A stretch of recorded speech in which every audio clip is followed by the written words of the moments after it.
¡Inútil! El grito de Ricardo, el director del albergue, cortó el aire como un cuchillo.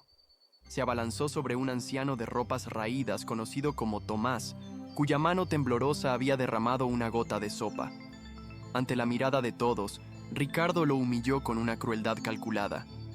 Ni siquiera puedes sostener una cuchara. Eres una carga, un parásito que se alimenta de la caridad de gente de bien. Mírate, eres patético.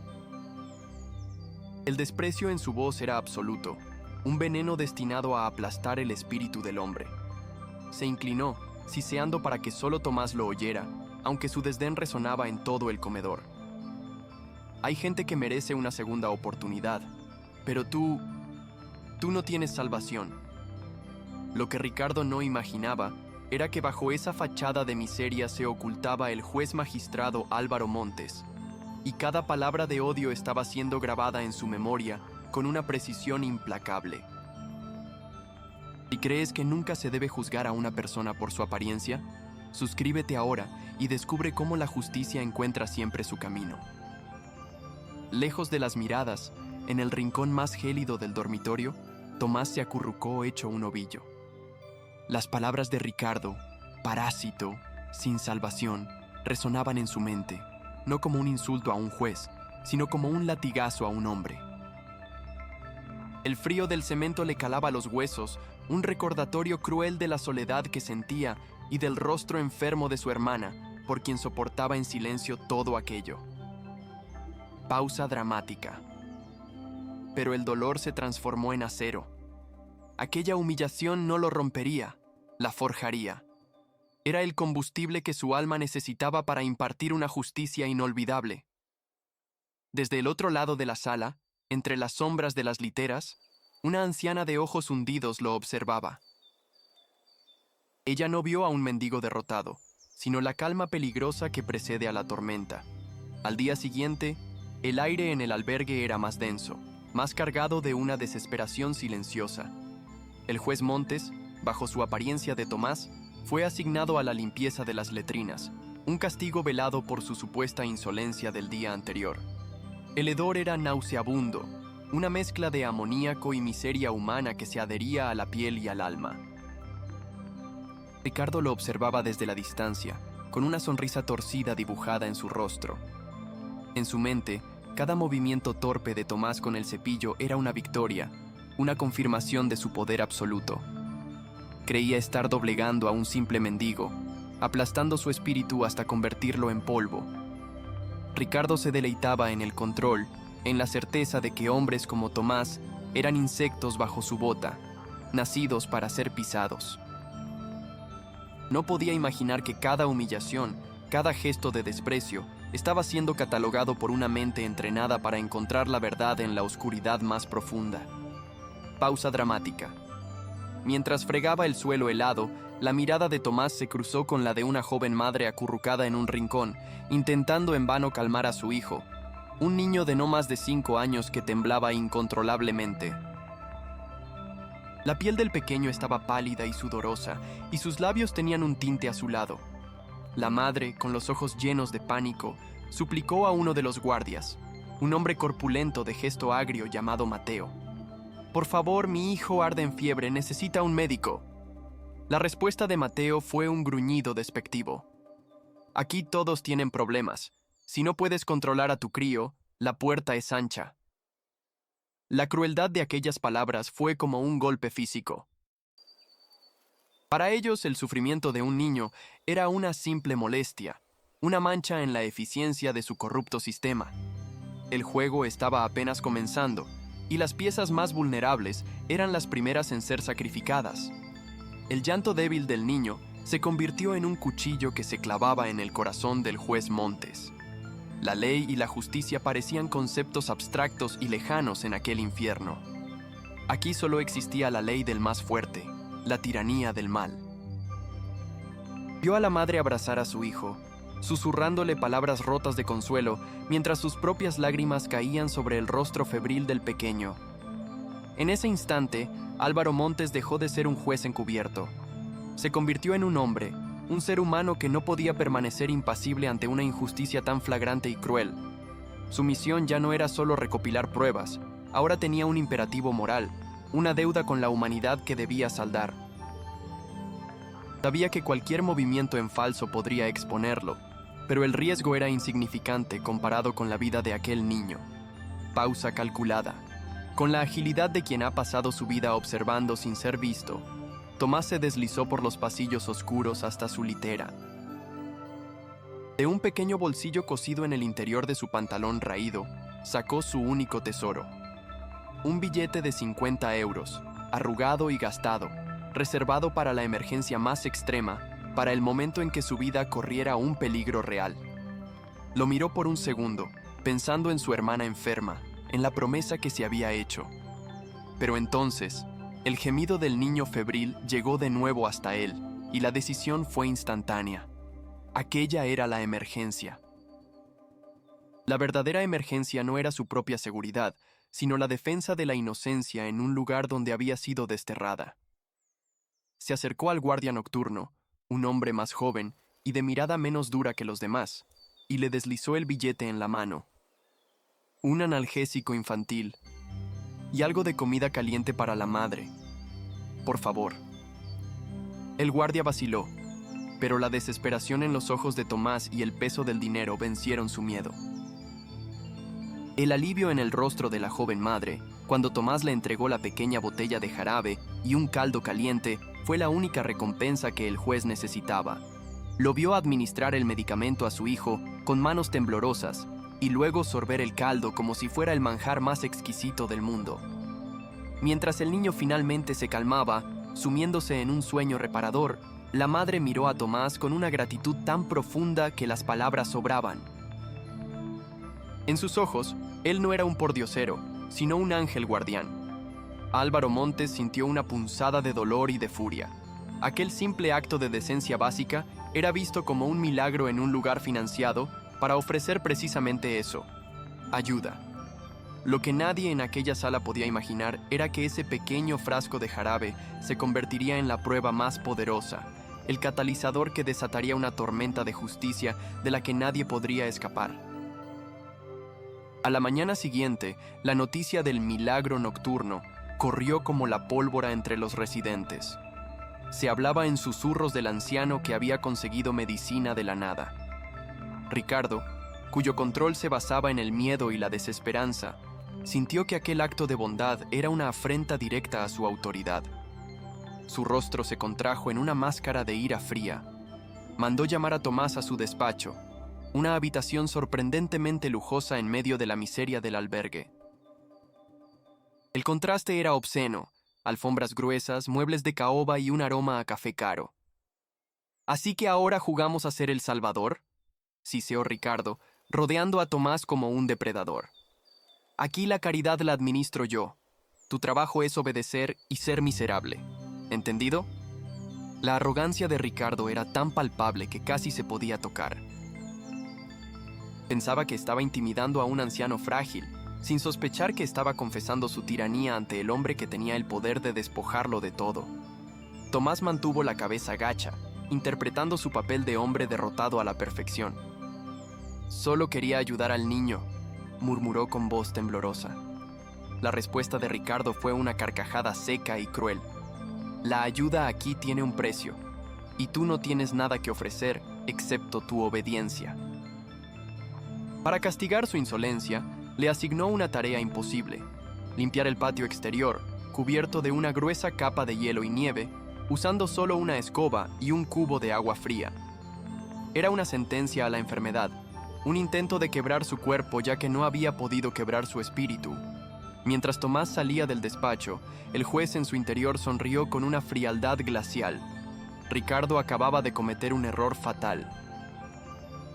Al mostrar su crueldad de una forma tan personal y calculada, le había dado al juez Montes la pieza que faltaba en su mosaico de pruebas: la malicia pura, sin adulterar, dirigida no solo a un sistema, sino a un individuo. Esa misma tarde, mientras Tomás luchaba contra el hielo en el patio, tiritando de un frío que calaba hasta los huesos, un camión de donaciones llegó al albergue. Pertenecía a una fundación de renombre, conocida por su generosidad. Las puertas del camión se abrieron para revelar cajas repletas de abrigos de invierno de alta calidad, mantas térmicas y alimentos no perecederos de primeras marcas. Los ojos de los residentes se iluminaron con una esperanza que fue rápidamente extinguida. Ricardo y sus secuaces, Mateo entre ellos, formaron una barrera humana, impidiendo que nadie se acercara. Con una eficiencia descarada, comenzaron a seleccionar los mejores artículos. Los abrigos más caros, las cajas de conservas gourmet, todo era cargado directamente en el maletero del coche privado de Ricardo. Su mente bullía de codicia. Estos desagradecidos no apreciarían la calidad. Es un desperdicio dárselo a ellos. Yo, en cambio, sé cómo darle un buen uso a estas cosas. Desde su puesto en el patio, medio oculto por una columna, Tomás lo vio todo. No necesitaba su grabadora, aunque estaba activada y registrando el sonido de las cajas siendo arrastradas. La escena era una fotografía perfecta de la depravación. Vio cómo, después de saquear lo mejor, Ricardo ordenaba a sus hombres que llevaran unas cuantas mantas finas y algunas latas abolladas al almacén principal, una ofrenda miserable para mantener las apariencias. La rabia que sintió Álvaro Montes era un fuego blanco y purificador. Ya no se trataba de un caso de fraude o malversación. Esto era un crimen contra el alma humana, un acto de vampirismo donde los fuertes se alimentaban de la sangre de los débiles. Aquel era el error que sellaría el destino de Ricardo. No sabía que su descaro estaba siendo observado por la única persona en el país que podía convertir su arrogancia en su celda. Esa noche, el frío en el dormitorio era insoportable, pero el juez no lo sentía. En su interior ardía una hoguera de determinación. Se acurrucó en su litera, sin la manta que le había dado a la madre del niño, y repasó mentalmente cada detalle, cada palabra, cada gesto cruel que había presenciado. El desprecio de Ricardo, la indiferencia de los guardias, el desvío de las donaciones, el sufrimiento de los inocentes. Todo encajaba, formando una imagen clara y devastadora. Ya no había dudas, ni necesidad de más investigación. Tenía todo lo que necesitaba para desmantelar aquella organización criminal desde sus cimientos. La humillación personal que había sufrido se había transformado en un arma afilada. Ricardo lo había subestimado, lo había visto como un cero a la izquierda, y esa ceguera sería su perdición. Pausa larga y tensa. De repente, la puerta del dormitorio se abrió de golpe. Era Ricardo, con una expresión de júbilo en el rostro. «Atención, parásitos», anunció con voz resonante. «Gracias a mi incansable trabajo, la próxima semana celebraremos un gran evento de caridad. Vendrán periodistas, fotógrafos, donantes importantes, gente de bien». Recorrió la sala con la mirada, y sus ojos se posaron en Tomás con un brillo malicioso. «Y tú», dijo señalándolo, «vas a tener un papel protagonista. Vas a ser mi ejemplo de caso perdido, la prueba viviente de por qué necesitamos más donaciones». La mente de Ricardo era un hervidero de planes retorcidos. Usaría al hombre que más despreciaba como un peón para llenarse los bolsillos, exhibiéndolo en un escenario como un trofeo de su falsa compasión. Lo que no sabía era que le estaba entregando al juez el escenario perfecto para su golpe de gracia. El juez Montes bajó la mirada, fingiendo miedo y humillación. Pero por dentro, una calma letal se apoderó de él. El plan de Ricardo era un regalo del cielo, una oportunidad que ni en sus mejores sueños habría podido orquestar. El enfrentamiento no sería en un tribunal anónimo, sino en un evento público, frente a las mismas personas a las que Ricardo engañaba. La justicia sería poética, inmediata y televisada. Álvaro Montes aceptaría su papel en aquella farsa, pero el guión sería suyo. Iba a permitir que Ricardo lo subiera al escenario, que lo exhibiera y se regodeara en su poder. Dejaría que cavara su propia tumba ante el mundo entero. El telón estaba a punto de levantarse para el acto final y la caída del tirano sería espectacular. Los días siguientes fueron un torbellino de preparativos hipócritas. El albergue recibió una capa de pintura fresca para ocultar la humedad de las paredes. Se distribuyeron sábanas limpias que serían retiradas tan pronto como los invitados se marcharan. A los residentes se les instruyó sobre cómo debían comportarse, sonreír, mostrar gratitud y, sobre todo, no hablar a menos que se les preguntara. La atmósfera era una mezcla surrealista de un campo de prisioneros preparándose para una inspección. Ricardo estaba en su elemento, ladrando órdenes, su ego inflado a proporciones monstruosas.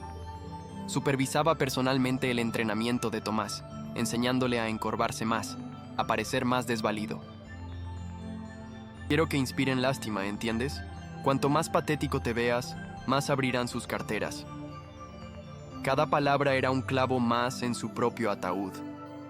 Tomás soportó cada instrucción con una paciencia sobrehumana. Para los demás, parecía un hombre completamente quebrado, un títere en manos de su verdugo. Pero en su mente, estaba ensayando su propio discurso, eligiendo las palabras exactas que usaría para destruir a Ricardo. Pensaba en la madre y su hijo, en los ancianos que tiritaban de frío mientras los abrigos donados adornaban el armario de Ricardo, en la dignidad robada a cada persona que había cruzado el umbral de aquel lugar. Su causa era ahora la de todos ellos. No era solo el juez Montes a punto de impartir justicia, era la encarnación de la venganza de los oprimidos, el grito silencioso de los invisibles a punto de convertirse en un trueno. La noche antes del evento, una quietud tensa se instaló en el albergue. Ricardo, en su oficina, contaba fajos de dinero en efectivo de una donación anónima que él mismo había fabricado desviando fondos, soñando con el yate que compraría. Su arrogancia lo había cegado por completo. Se sentía invencible, un rey en su castillo de miseria. Creía que tenía a todos bajo su control, especialmente al viejo y decrépito Tomás, su futura estrella del espectáculo. No tenía la menor idea de que, a pocos metros de distancia, en una litera fría y dura, el hombre al que planeaba humillar públicamente estaba dando los toques finales a una operación que lo borraría del mapa. Pausa dramática. Álvaro Montes sacó un pequeño teléfono desechable de su escondite. Marcó un único número.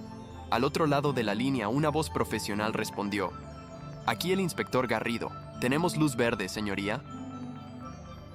La voz del juez fue un susurro, pero cargado con el peso de un mazo a punto de caer. «Luz verde, inspector. Preparen a los equipos. Mañana por la noche, el espectáculo no será el que el señor Ricardo espera». Colgó la llamada y ocultó el teléfono. Una extraña paz lo invadió. La suerte estaba echada. El cazador se había convertido en la presa, y la trampa estaba perfectamente montada.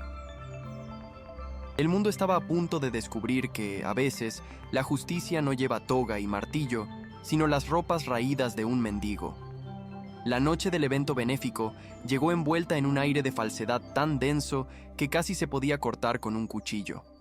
El salón principal del albergue, normalmente un eco de desesperanza, había sido transformado en un oasis de opulencia artificial.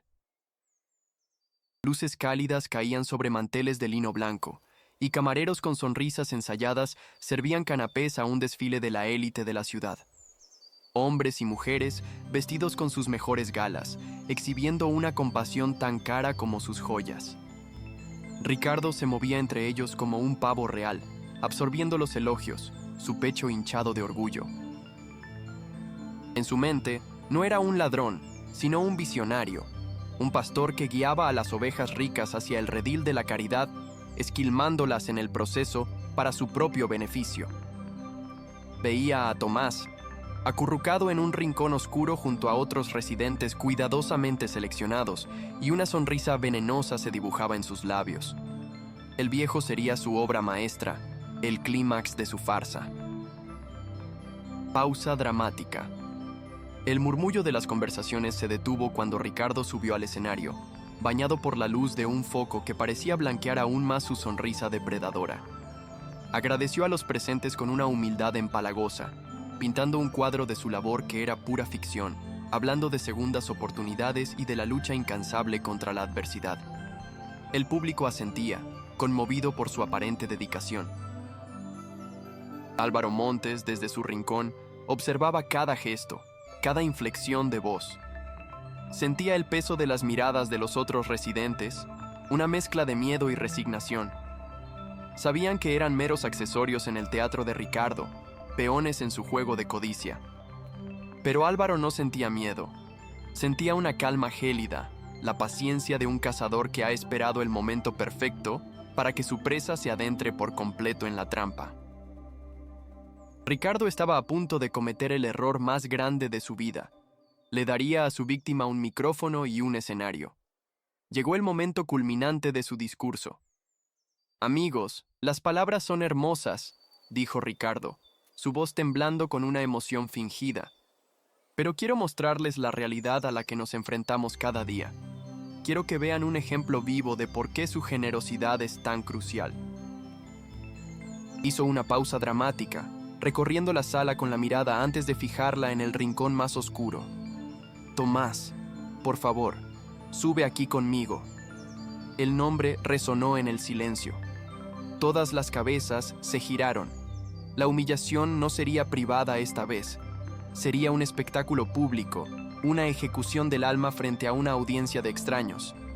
Para Ricardo, era el movimiento perfecto. Usar al hombre más insignificante para elevarse a sí mismo al estatus de un santo. No podía concebir que el insignificante anciano estuviera a punto de juzgar su alma y encontrarla culpable. El juez Montes se levantó lentamente, encorvando la espalda un poco más, arrastrando los pies como le habían enseñado. Cada paso hacia el escenario era una tortura calculada. Sentía cientos de ojos sobre él, perforándolo con una mezcla de lástima, curiosidad y un sutil desdén. Podía oír los susurros. «Pobre hombre. Qué aspecto tan terrible. Realmente es un caso perdido». Ricardo lo esperaba con una mano extendida, no como un gesto de ayuda, sino como el de un domador llamando a su bestia. Álvaro aceptó la mano, sintiendo la piel suave y cuidada de Ricardo contra la suya, áspera y sucia. En ese breve contacto, dos mundos colisionaron, el de la arrogancia construida sobre mentiras y el de la justicia disfrazada de miseria. El público vio a un salvador y a un despojo. Lo que no vieron fue al verdugo y al juez. Una vez en el escenario, bajo las luces cegadoras, la sensación de vulnerabilidad era abrumadora.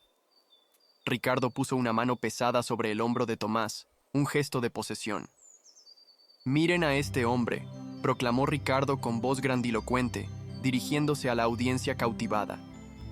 «Tomás es la prueba viviente de las batallas que libramos. Un hombre que ha perdido el rumbo, que ha caído tan bajo que ya no recuerda cómo levantarse». La mente de Ricardo se deleitaba con su propio genio. Estaba creando una narrativa irresistible. El viejo patético y él, el faro de esperanza. Le hemos dado un techo, comida caliente, una cama. Le hemos dado todo lo que la decencia exige. Cada palabra era una mentira envuelta en una media verdad, diseñada para pintar a Tomás como un desagradecido, un pozo sin fondo en el que la caridad simplemente desaparecía. Tomás mantuvo la cabeza gacha, su rostro oculto en la sombra, permitiendo que la narrativa de Ricardo se construyera, ladrillo a ladrillo. Dejó que la humillación lo envolviera como un sudario, sabiendo que cuanto más alto subiera Ricardo en su pedestal de mentiras, más devastadora sería su caída. «Hemos intentado ayudarlo, créanme», continuó Ricardo, su voz ahora teñida de una falsa tristeza. «Le hemos ofrecido trabajo, apoyo, una mano amiga, pero hay una verdad dolorosa que debemos aceptar en nuestra línea de trabajo». Se inclinó hacia el micrófono, como si fuera a compartir un secreto profundo y doloroso. «La verdad es que, aunque lo intentemos con todas nuestras fuerzas, aunque vaciemos nuestros corazones y nuestros bolsillos, algunos casos están simplemente perdidos». La crueldad de la declaración fue tan absoluta, tan definitiva, que un silencio tenso se apoderó de la sala. El golpe final fue tan personal como público. Ricardo se giró ligeramente para que el público pudiera ver mejor el perfil derrotado de Tomás. Algunas almas están tan rotas que ya no se pueden reparar. Algunos, simplemente... Hizo una pausa, dejando que las palabras flotaran en el aire antes de asestar el golpe de gracia. «No tienen salvación». La frase resonó, la misma que le había escupido en el comedor. pero esta vez fue pronunciada con una pátina de falsa compasión para una audiencia que la absorbió como un evangelio. Un aplauso comenzó, tímido al principio, y luego creció hasta convertirse en una ovación. Aplaudían la honestidad de Ricardo, su valentía para decir la dura verdad. En ese momento, para todos en esa sala, Tomás no era una persona. Era un símbolo del fracaso, un objeto de lástima que validaba la superioridad moral de los presentes. Ricardo sonrió, una sonrisa de triunfo absoluto. Había logrado su objetivo. La audiencia estaba conmovida, las carteras se abrirían, y él se había posicionado como una figura trágica y heroica. Miró a Tomás, esperando ver un hombre completamente aplastado, lágrimas de desesperación en sus ojos, pero no encontró nada de eso. En su lugar, vio una quietud extraña, una ausencia total de la desesperación que esperaba. Por un instante fugaz, una astilla de duda se clavó en la mente de Ricardo. ¿Por qué el viejo no lloraba? ¿Por qué no se encogía de vergüenza? La arrogancia rápidamente desechó la duda. Era simplemente shock, pensó. El pobre diablo estaba tan perdido que ni siquiera podía procesar su propia humillación. Pausa larga y tensa. Mientras los aplausos comenzaban a disminuir, Tomás levantó la cabeza. El movimiento fue lento, deliberado, y captó la atención de todos. La luz del foco iluminó su rostro por primera vez, y lo que el público vio no fue la mirada vacía de un hombre derrotado. Vieron unos ojos que ardían con una inteligencia fría y penetrante, unos ojos que no reflejaban vergüenza, sino un poder contenido, como la calma en el ojo de un huracán. El cambio fue tan sutil, pero tan sísmico, que un murmullo de confusión recorrió la sala. La sonrisa de Ricardo titubeó en su rostro. Algo estaba terriblemente mal. Había empujado a su peón al borde del tablero, pero en lugar de caer, el peón parecía estar a punto de convertirse en rey. El juez en su interior evaluó la escena. El público pasivo, el tirano en la cima de su arrogancia, la humillación alcanzando su punto máximo. Todo estaba en su lugar. Había permitido que Ricardo lo despojara de su dignidad ficticia, capa por capa, hasta no dejar nada. Pero al hacerlo, Ricardo se había expuesto por completo, revelando la podredumbre de su alma ante un tribunal del que no era consciente. La sensación de caída libre que todos esperaban que sintiera Tomás era en realidad la que Ricardo estaba a punto de experimentar.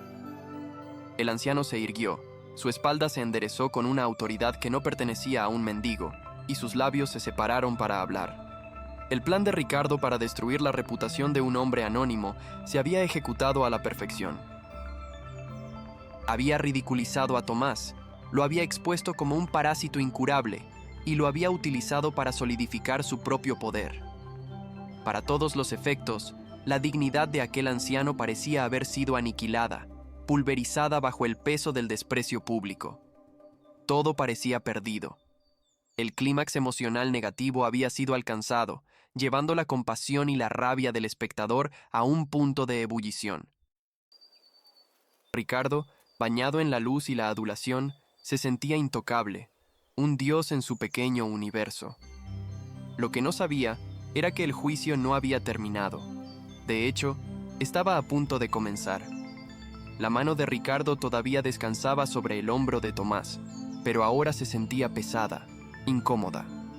La postura del anciano había cambiado por completo. Ya no estaba encorvado bajo el peso del mundo, sino erguido como un roble centenario. El silencio en la sala era ahora absoluto, cargado de una anticipación eléctrica.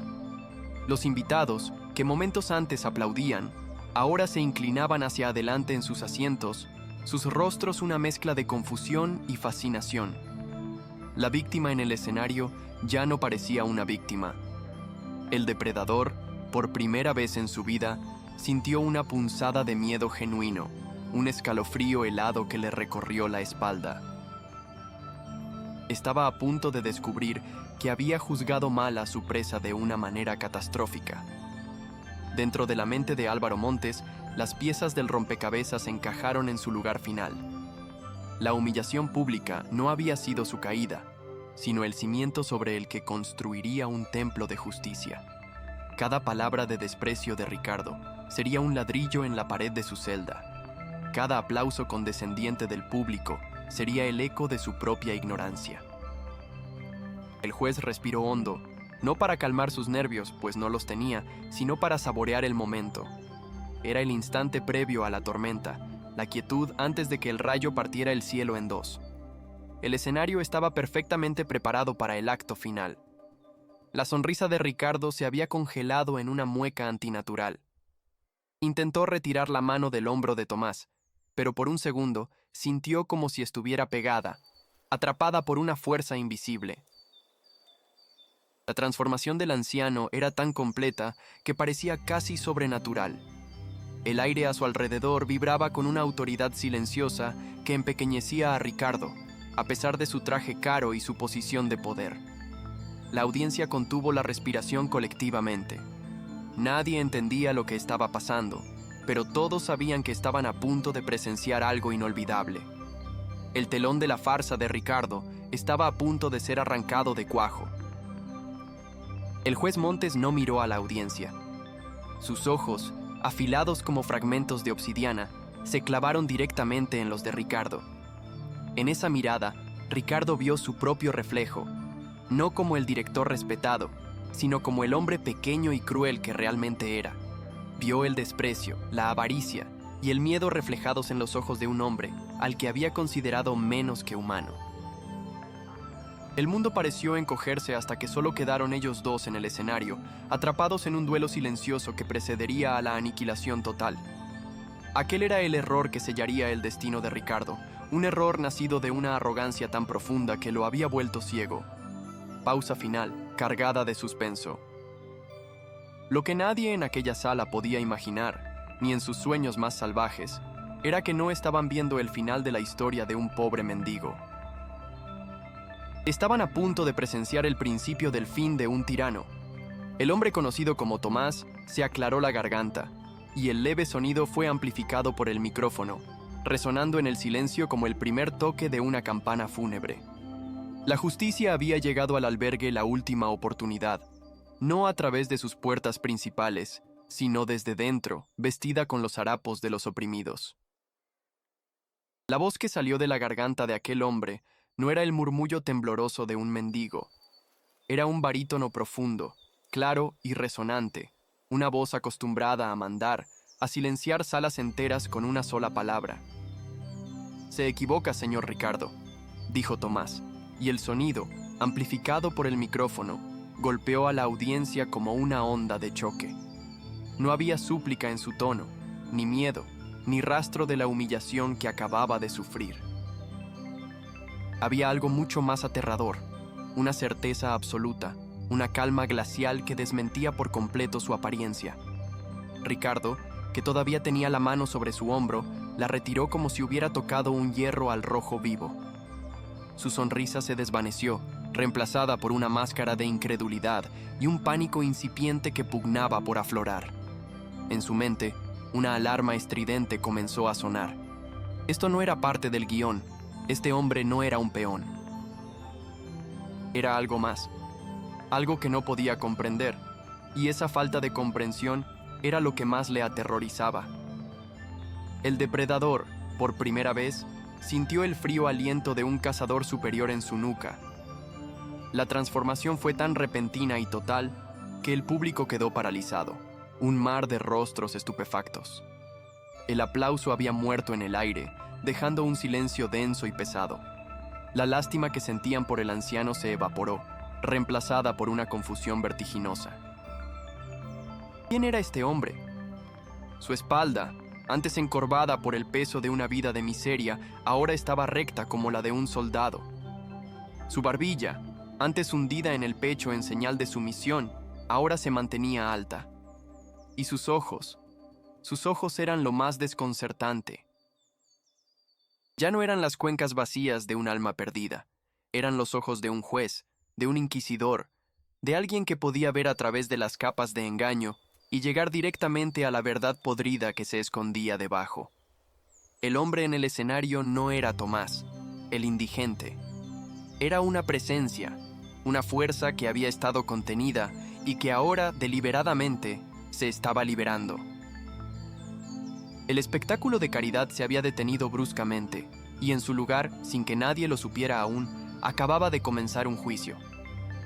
En la mente de Álvaro Montes, el tiempo pareció ralentizarse. Cada rostro en la audiencia era un libro abierto.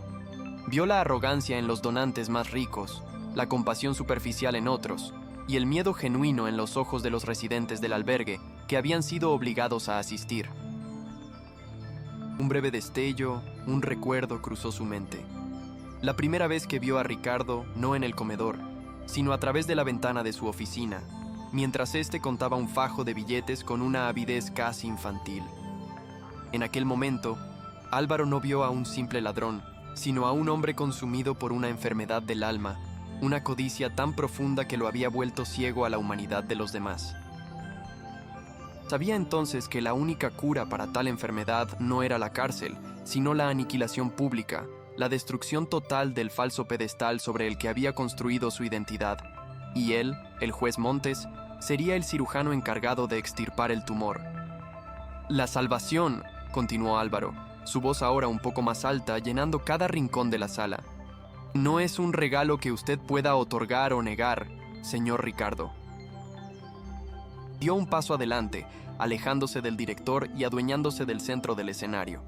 Se dirigió no a Ricardo, sino a la audiencia, a las cámaras de los periodistas que ahora grababan con una intensidad febril.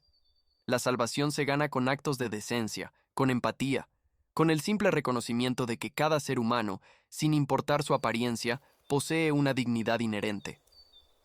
Ricardo, recuperando una pizca de su arrogancia, intentó intervenir.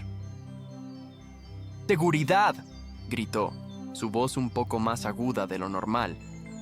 ¡Saquen a este viejo loco de aquí! ¡Está perturbado! Pero sus palabras carecían de convicción. Sonaban huecas, desesperadas. Nadie se movió.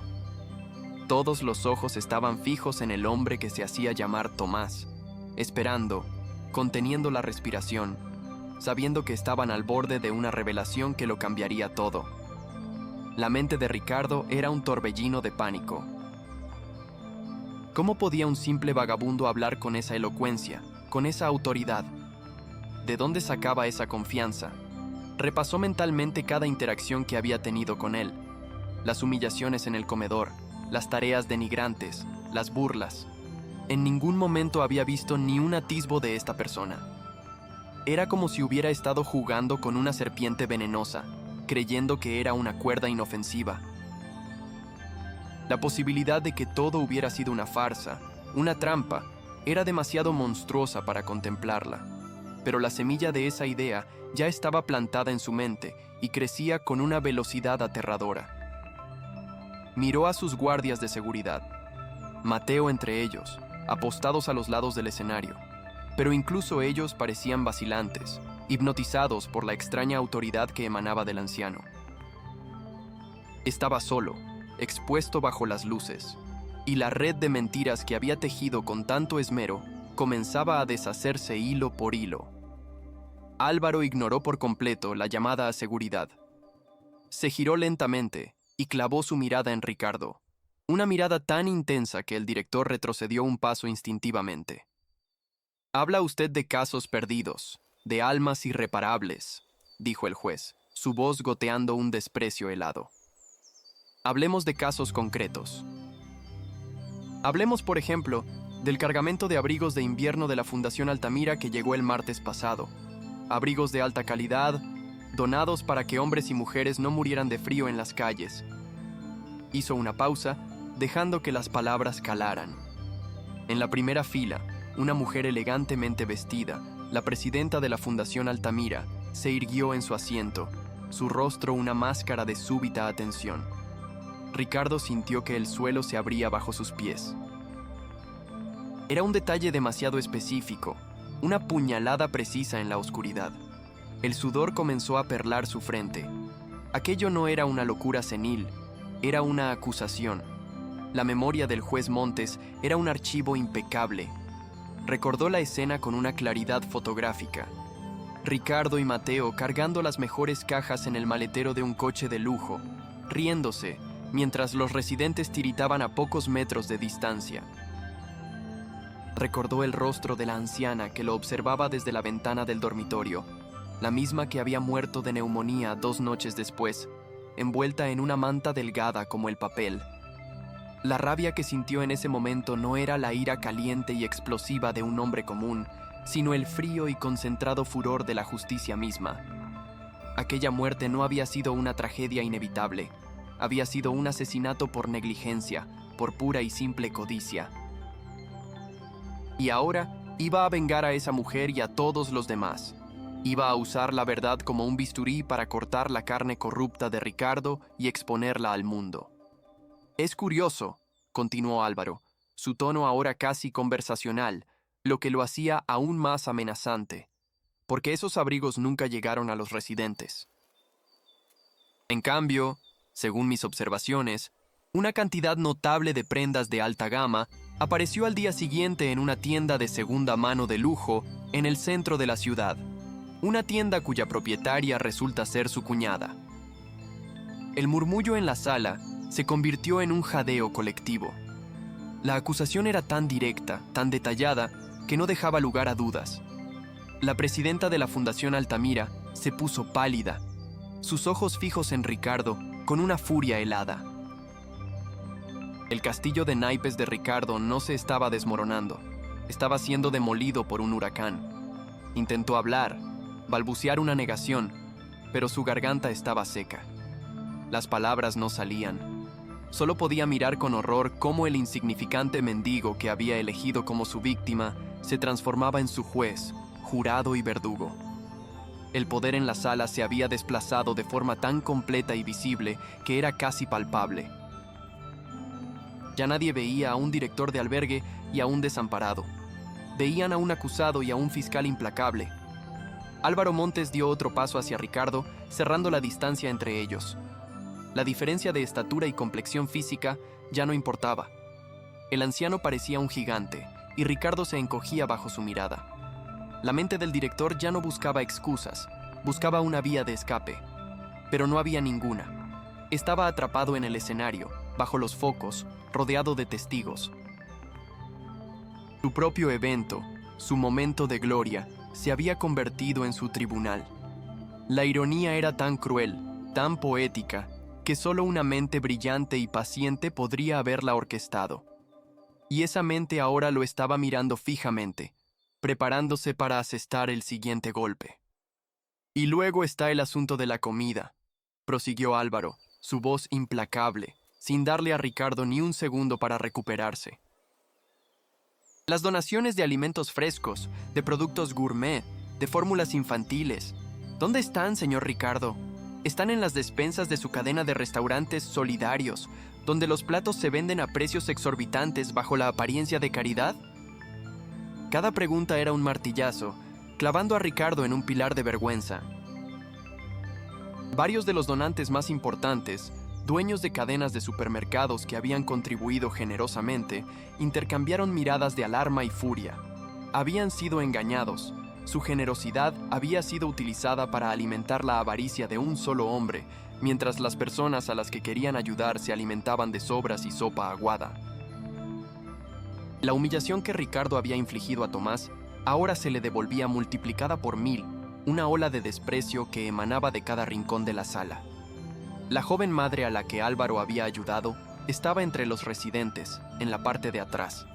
Al oír mencionar la comida y los medicamentos, sus ojos se llenaron de lágrimas, pero esta vez no eran de desesperación, sino de una furia justiciera. Miró al hombre en el escenario, a su ángel guardián, y comprendió que su pequeño acto de bondad no había sido un milagro aislado, sino parte de algo mucho más grande. El hombre que le había dado el jarabe para su hijo no era un simple mendigo con un corazón de oro, era un vengador, un instrumento de una justicia que creía perdida para siempre. Su presencia allí, su testimonio silencioso, era otra pieza en el mosaico de pruebas que Álvaro estaba construyendo en tiempo real, ante una audiencia cautiva. La verdad no solo estaba siendo contada, estaba siendo confirmada por las víctimas mismas. De repente, de uno de los bolsillos interiores de su raído abrigo, Álvaro sacó un objeto que hizo que el corazón de Ricardo se detuviera. No era un arma, ni un teléfono. Era un pequeño cuaderno de notas, gastado y sucio, con un lápiz atado con una goma elástica. Un objeto tan humilde, tan insignificante, que nadie le habría prestado atención. Pero en las manos de aquel hombre, en aquel preciso momento, parecía más peligroso que cualquier pistola. Lo abrió lentamente, con una deliberación que era pura tortura para Ricardo. Pasó un par de páginas, sus ojos escaneando unas anotaciones apretadas. El silencio en la sala era tan profundo que se podía oír el zumbido de las luces del escenario. Todos sabían que en ese pequeño cuaderno estaba escrito el destino de Ricardo. Tengo aquí anotadas fechas, horas, matrículas de vehículos, nombres, dijo Álvaro, levantando la vista del cuaderno y fijándola de nuevo en el rostro sudoroso de Ricardo. Tengo un registro detallado de cada caja desviada, de cada donación robada.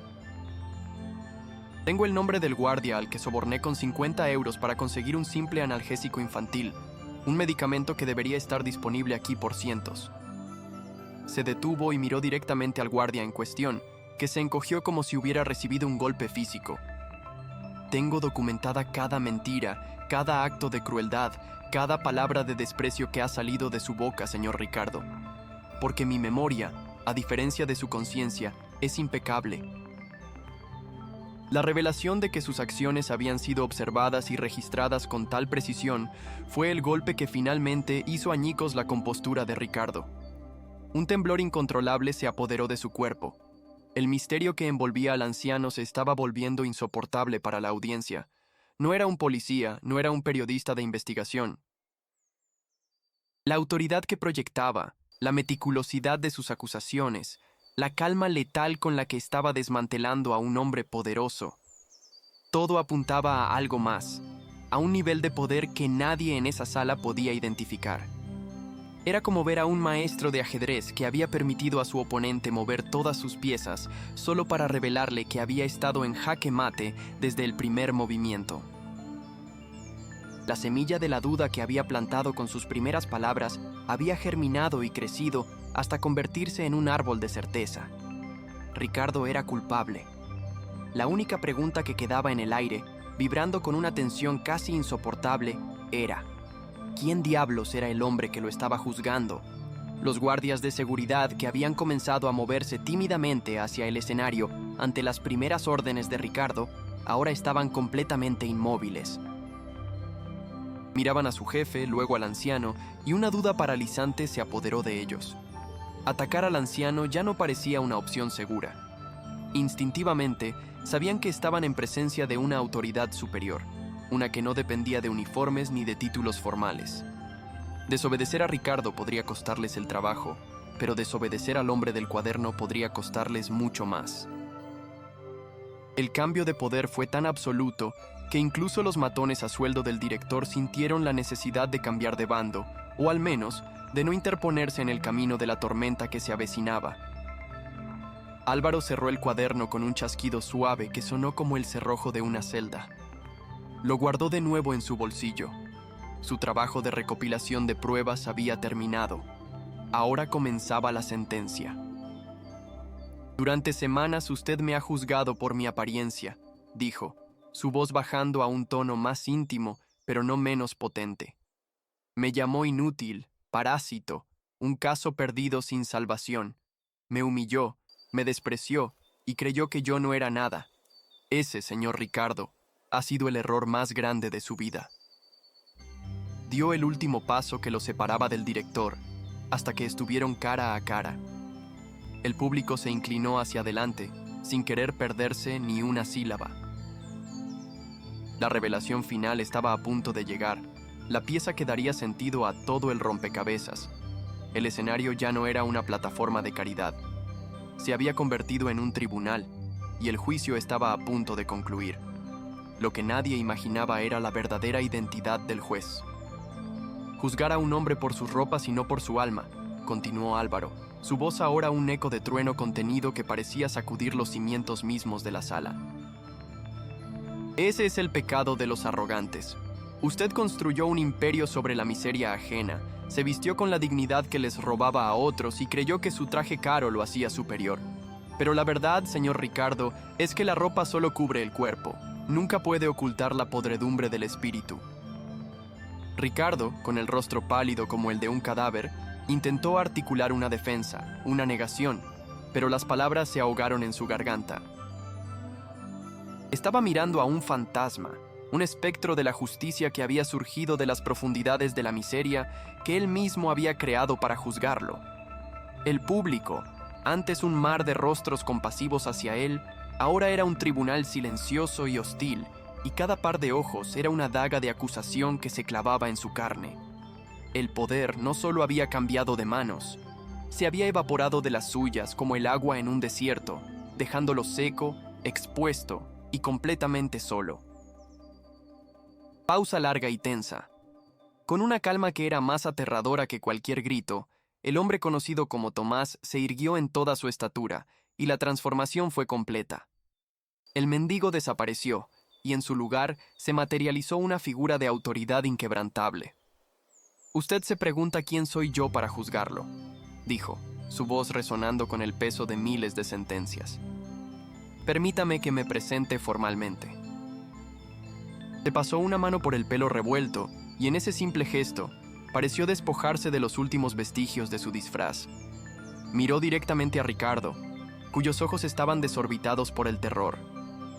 «Mi nombre es Álvaro Montes, juez magistrado del Tribunal Superior de Justicia, y durante las últimas 3 semanas he estado viviendo en su infierno, no como un residente, sino como su juez, y le aseguro, señor Ricardo, que el veredicto es culpable».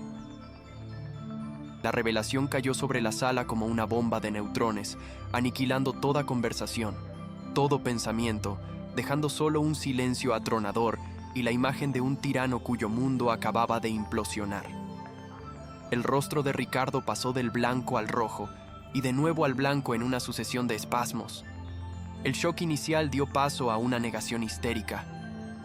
«¡Es mentira!», gritó, su voz rompiéndose en un chillido agudo y patético que no convenció a nadie, ni siquiera a sí mismo.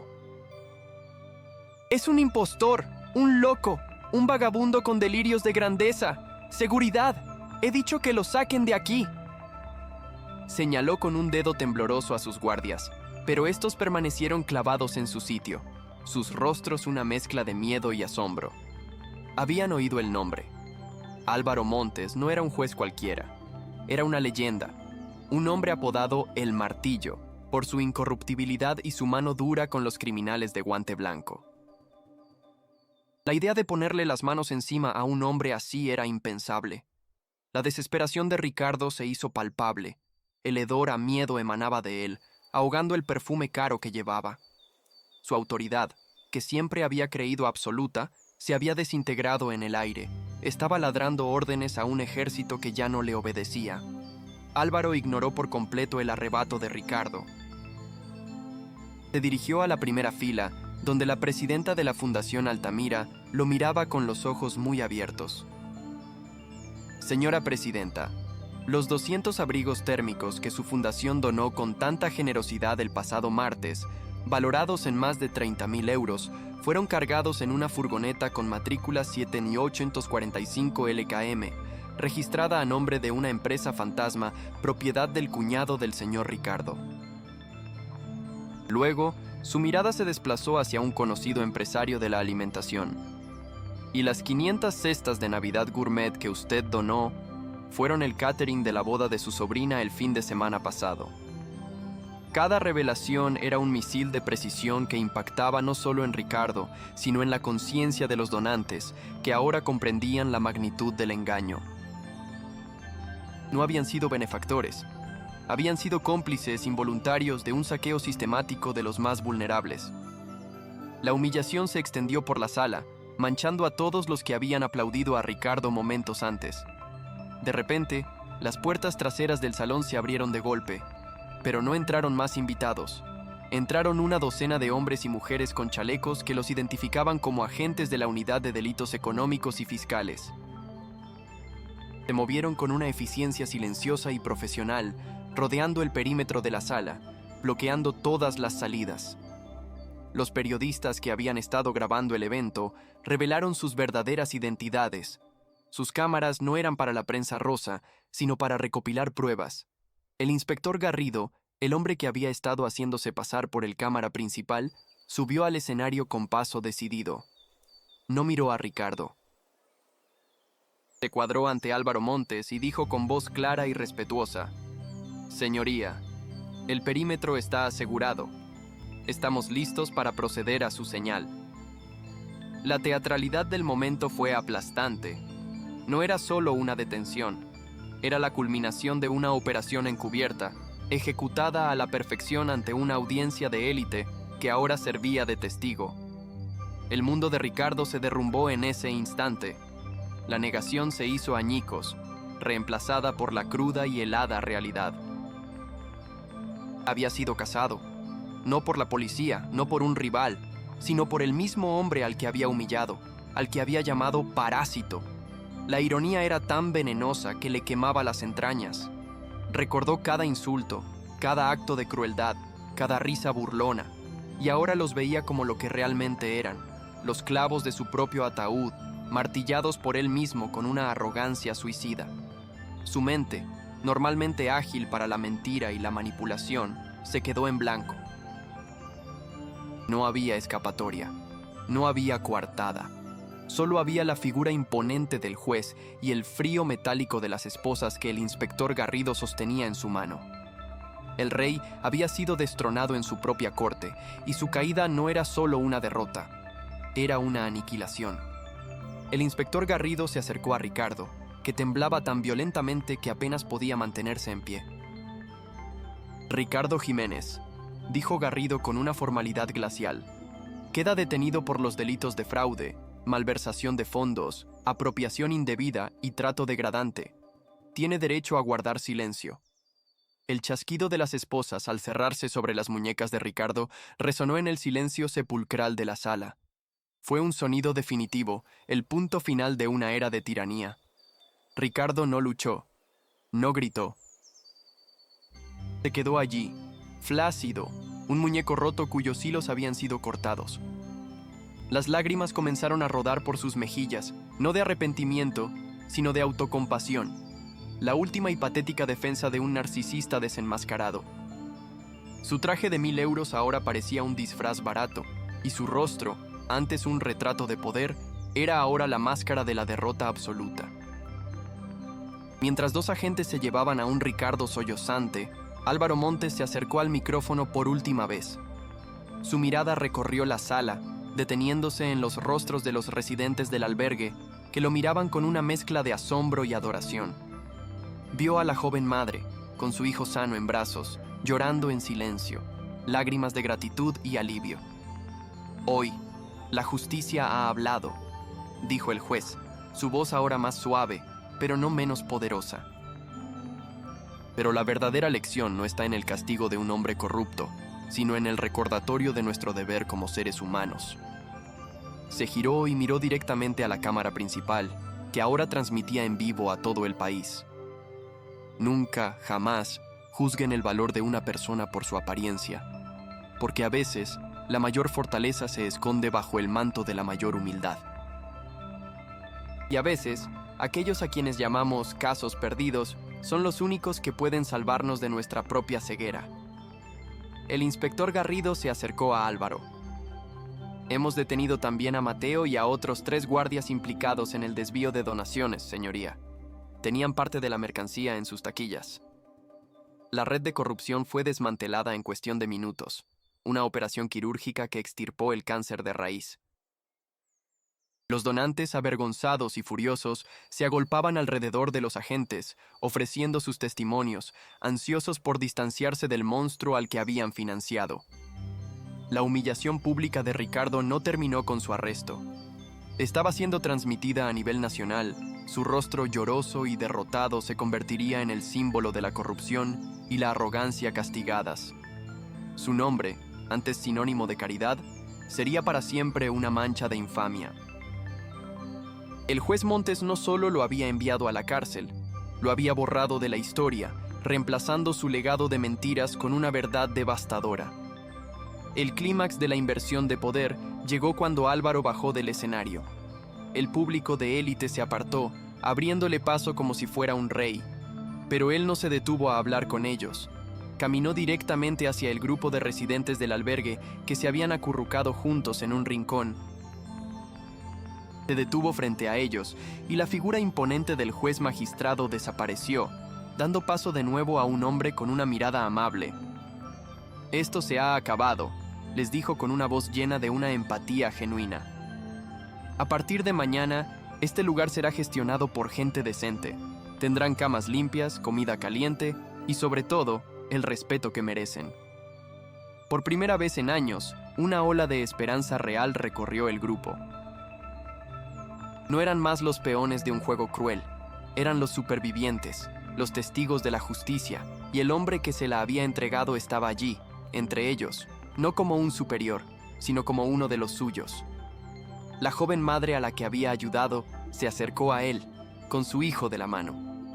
El niño, que ya no temblaba de fiebre, miró al juez con sus grandes ojos curiosos. «No sé cómo darle las gracias», susurró la madre, con la voz quebrada por la emoción. «Usted nos salvó». Álvaro se arrodilló para quedar a la altura del niño, y la dureza de su rostro se disolvió en una sonrisa cálida. «No, vosotros me salvasteis a mí», respondió, poniendo una mano sobre el hombro del pequeño. «Me recordasteis por qué elegí este trabajo. La justicia no está en los libros de leyes, está aquí». En ese gesto, la inversión de estatus se completó. El hombre más poderoso de la sala encontró su validación no en la admiración de los ricos, sino en la gratitud de un niño al que la sociedad había descartado. La victoria no fue solo legal, fue profundamente moral. Mientras los agentes terminaban de procesar la escena del crimen, la presidenta de la Fundación Altamira se acercó a Álvaro, con el rostro lleno de vergüenza. «Juez Montes, en nombre de todos los donantes aquí presentes, le pido disculpas». «Hemos sido tan ciegos». Álvaro la miró, y no había ni rastro de acusación en sus ojos, solo una leve tristeza. «La ceguera no es un crimen, señora. La indiferencia sí lo es. Espero que lo que han presenciado esta noche les sirva de lección. Abran los ojos, miren más allá de las apariencias. La verdadera caridad no consiste en firmar un cheque, sino en asegurarse de que llega a quien lo necesita». Sus palabras, pronunciadas sin arrogancia, fueron más cortantes que cualquier reprimenda. Dejó a la élite de la ciudad reflexionando sobre su propia complicidad, plantando una semilla de cambio que, con suerte, daría frutos en el futuro. El evento de caridad, diseñado para ser la coronación de Ricardo, se había convertido en su ejecución pública. Las cámaras, que debían capturar su falsa generosidad, ahora inmortalizaban su desgracia. Los invitados, que venían a aplaudir a un santo, se encontraron siendo testigos del arresto de un demonio. La inversión de poder fue total, instantánea y espectacularmente catártica. El bien no solo había ganado, había humillado al mal en su propio terreno, usando sus propias armas. Ricardo había querido hacer de Tomás un ejemplo de que algunas personas no tienen salvación, y lo consiguió. Se convirtió a sí mismo en el ejemplo perfecto, una lección viviente de que la arrogancia es el camino más corto hacia la autodestrucción. El juez Montes observó cómo se llevaban al último de los cómplices. El aire en la sala, antes viciado por la hipocresía y la crueldad, ahora se sentía limpio, purificado. La justicia, a menudo una idea abstracta y lejana, se había hecho presente de una forma tangible y visceral. Había llegado vestida con harapos, había sufrido en silencio, y en el momento preciso, se había revelado con la fuerza de un cataclismo. El hombre que había sido llamado inútil, había demostrado ser el único con el poder de cambiarlo todo. La humillación que había soportado no había sido una debilidad, sino su mayor arma, el camuflaje perfecto que le permitió acercarse al corazón de la oscuridad y destruirla desde dentro. El telón había caído sobre el teatro de Ricardo, y el aplauso final era para la justicia. En la mente de Ricardo, mientras lo metían en el coche patrulla, una sola frase se repetía una y otra vez. Las palabras que él mismo le había escupido al mendigo en el comedor. Tú no tienes salvación. Ahora comprendía la terrible profecía que había pronunciado. Nunca se había referido a Tomás. Siempre se había estado refiriendo a sí mismo. Había estado tan ciego por su propio poder que no se dio cuenta de que estaba pronunciando su propia sentencia de muerte. El juez Montes, desde la entrada del albergue, vio cómo el coche se alejaba, llevándose consigo la podredumbre. No sintió triunfo, ni alegría. Sintió una profunda y serena satisfacción. La balanza, que había estado peligrosamente desequilibrada, había sido restaurada. La justicia había encontrado su camino. El escenario, ahora vacío, permanecía iluminado, un testigo silencioso de la dramática inversión de poder. Minutos antes, había sido el pedestal de un tirano. Ahora era el altar donde se había celebrado la justicia. Los residentes, por primera vez, miraban ese escenario sin miedo, sino con un sentimiento de propiedad. Les pertenecía. La historia que se había contado allí esa noche era su historia, la historia de su liberación. Álvaro Montes sabía que su trabajo allí había terminado, pero el impacto de esa noche perduraría para siempre. Había demostrado al mundo que un solo hombre, armado con la verdad y la valentía, podía enfrentarse a un sistema corrupto y derribarlo, y que la verdadera medida de un hombre no se encuentra en la altura desde la que habla, sino en la profundidad de su compasión por aquellos que no tienen voz. La noche terminó con una imagen poderosa que ninguna cámara capturó, pero que quedaría grabada en la memoria de los presentes. Álvaro Montes, el temido juez magistrado, se sentó en una de las humildes mesas del comedor, junto a la joven madre y su hijo, y compartió con ellos un simple tazón de sopa. Ya no era el juez, ni el mendigo. Era simplemente un hombre, compartiendo un momento de humanidad en un lugar que, gracias a él, finalmente hacía honor a su nombre. La última oportunidad. No era la última oportunidad para caer, sino la primera oportunidad real para levantarse. La justicia no solo había castigado al culpable, había restaurado la esperanza de los inocentes. La victoria era total, absoluta y, sobre todo, justa. Las ondas de choque de la revelación del juez Montes se propagaron por la sala con la fuerza de un terremoto, derribando los pilares de la hipocresía sobre los que se había construido aquella noche. Mientras los agentes se llevaban a un Ricardo Jiménez completamente destrozado, un hombre que ya no era más que una cáscara vacía de su antigua arrogancia, un silencio reverencial se apoderó de los invitados.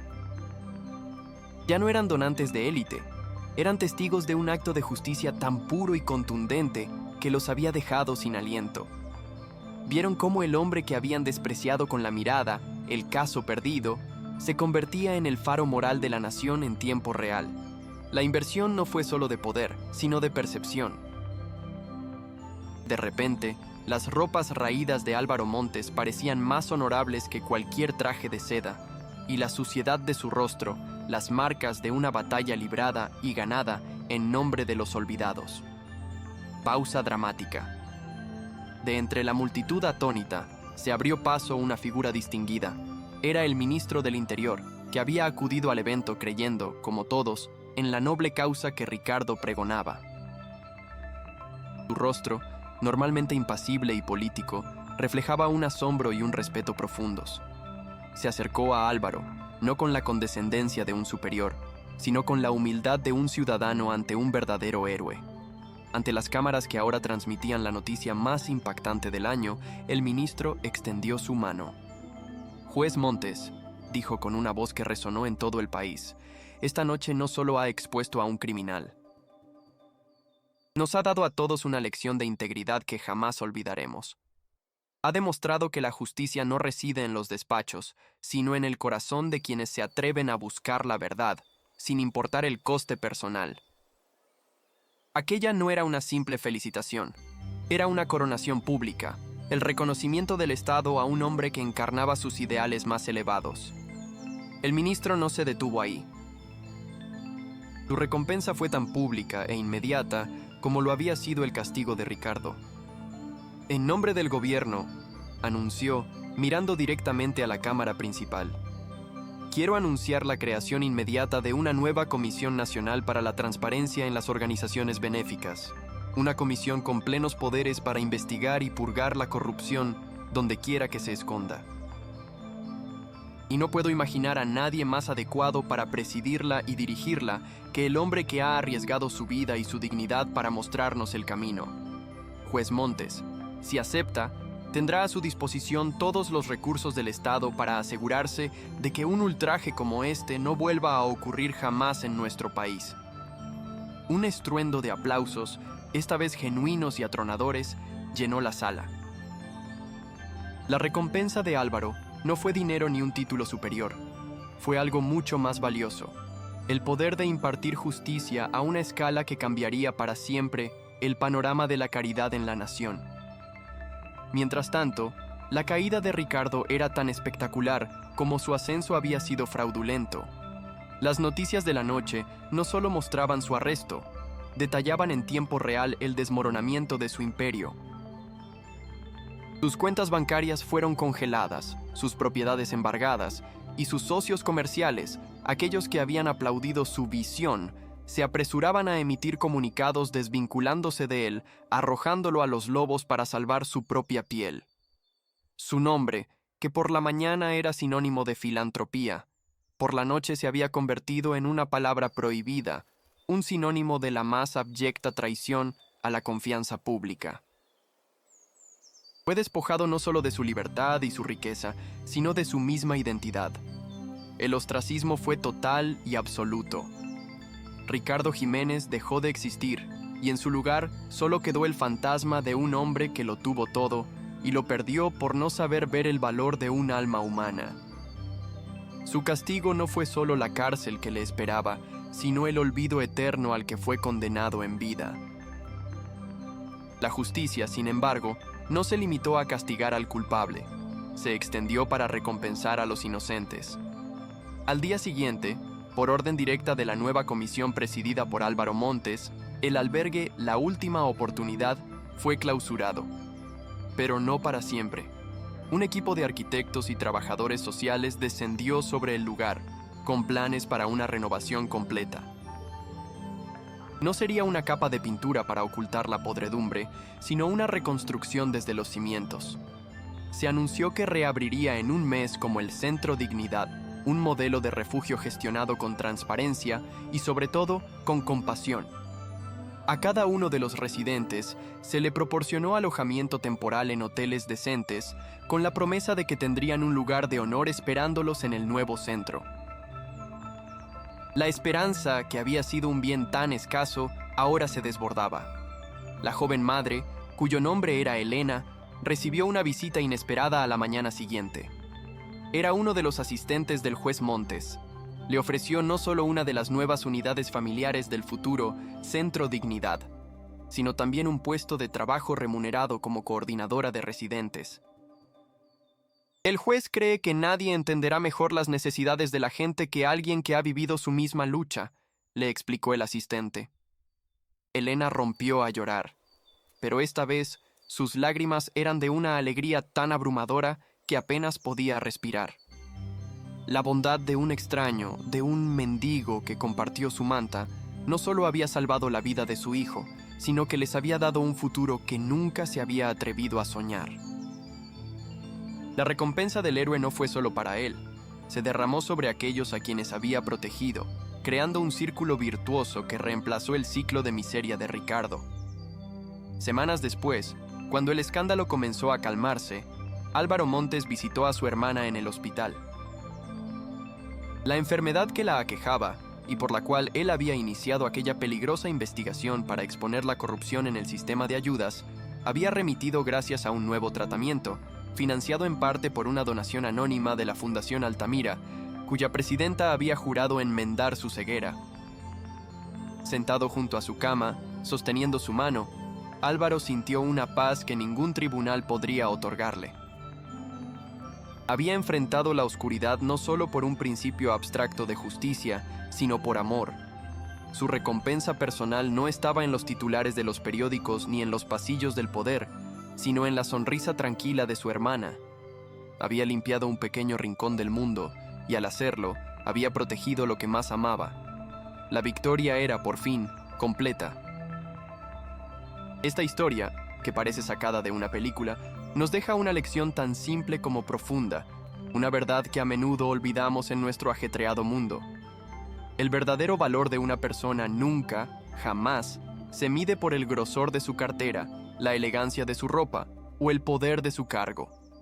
Se mide por la fuerza de su carácter, por la compasión en su corazón y por la dignidad con la que trata a aquellos a los que el mundo ha decidido ignorar. Ricardo vio a un mendigo y lo despreció, ciego a la fortaleza que se ocultaba bajo los harapos.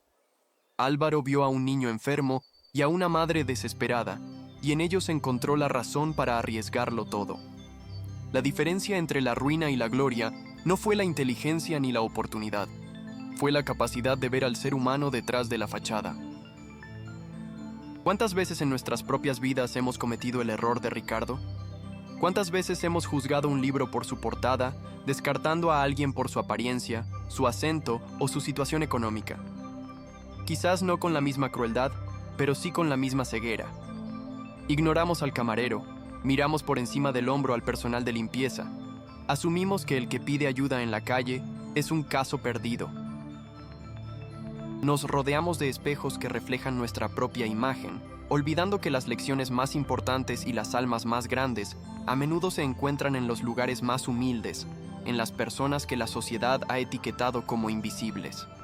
Esta historia es un llamado de atención, un recordatorio de que cada persona con la que nos cruzamos libra una batalla que no conocemos. La justicia, como hemos visto, puede parecer un concepto lejano, a veces incluso ausente. Pero esta narrativa nos enseña que, aunque tarde, siempre encuentra su camino. Para los arrogantes, para los que construyen sus tronos sobre el sufrimiento ajeno, la justicia no llega como un proceso legal, sino como un espejo. Llega en el momento más inesperado, a menudo de la mano de aquellos a quienes más han subestimado, y les obliga a enfrentarse a la verdad de lo que son. La caída de Ricardo no fue causada por la policía ni por un juez en su estrado. Fue causada por su propia arrogancia, que le impidió ver al gigante que dormía a sus pies. El mayor enemigo del mal no es la fuerza, sino la soberbia que lo ciega. Así que la próxima vez que te encuentres con alguien que el mundo ha descartado, detente un momento. Míralo a los ojos. Recuerda la historia de Tomás, el mendigo que en realidad era un rey. Porque la bondad no es un acto de caridad hacia los demás, es un acto de afirmación de nuestra propia humanidad. Y en un mundo que a menudo parece oscuro y cínico, cada pequeño acto de compasión, cada gesto de respeto hacia el invisible, es una pequeña revolución. Es la forma en que restauramos el equilibrio, la forma en que nos aseguramos de que, al final, la dignidad y la integridad siempre, siempre tengan la última palabra. Si esta historia ha resonado en tu corazón y crees que la verdadera justicia nace de la compasión, te pedimos que nos ayudes a difundir este mensaje. Dale a me gusta para que sepamos que este contenido te inspira. Comparte este video con tus amigos y familiares para que la lección de Álvaro Montes llegue a más personas. Y lo más importante, suscríbete a nuestro canal y activa la campanita para no perderte ninguna de nuestras futuras historias, que buscan no solo entretener, sino también tocar el alma. Nos encantaría saber tu opinión. ¿Qué lección te llevas de esta increíble historia? Déjanos tu reflexión en la sección de comentarios. Tu voz es importante para nosotros. Gracias por acompañarnos en este viaje.